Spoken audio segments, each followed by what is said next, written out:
amazing, like ecstatic. I'm over the moon that I'm part of the team, and you know, it's been such a dream of mine, and the fact that it's come true now, I'm just over the moon. I can't put it into words, it's very surreal.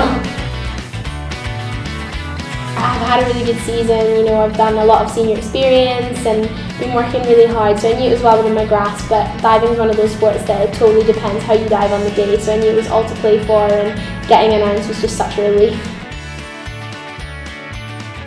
The biggest thing is psychologically. I think treating every competition the same, you know, whether that's a club competition or whether that's the Olympic Games, at the end of the day I have to do the same dives that I've done 100 of in training, and I think that mentality helps me relax, and it helps me go into it with, you know, just allows me to enjoy the competition, and when I'm happy I dive well, so that seems to have been the biggest difference this year.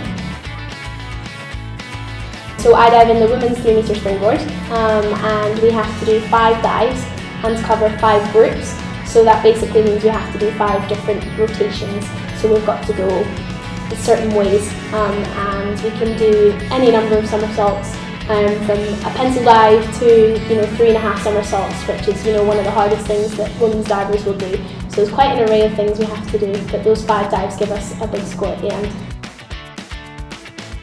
So you get how hard the skill is, you get a sort of degree of difficulty, and then that's times by the raw scores that you're given, so for the execution, so how good the dive is. So if you've got great execution of a really easy skill, that's sometimes not as good if you've got okay execution of a really hard one. So it's a tactical game as well.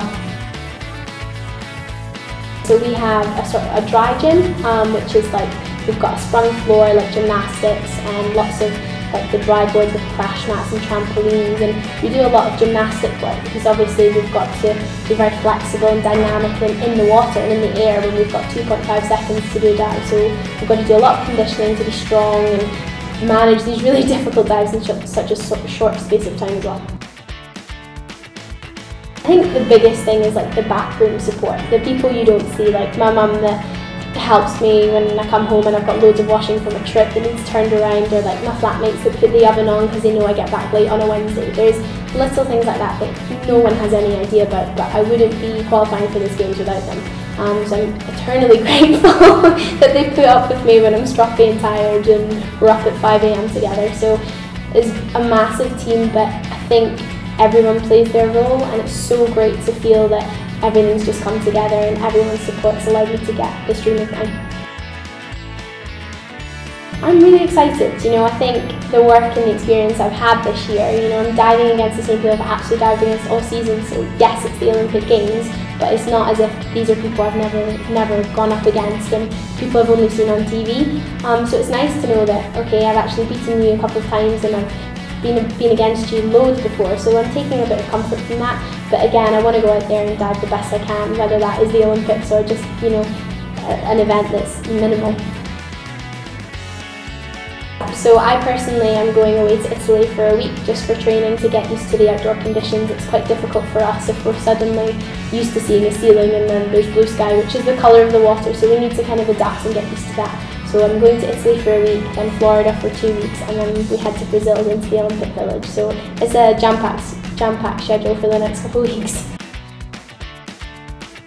Absolutely, like the little ones that are training at the Commonwealth Pool with me, I think it's really good for them to see people that are achieving, like, you know, the Olympic Games, and I think there's not been much of that for a long time now since Sir Peter, and it's great that I can now, you know, say that I've been and pass on some experience and hopefully inspire some more people to take it up, because I love my sport and love thinking that other people do too.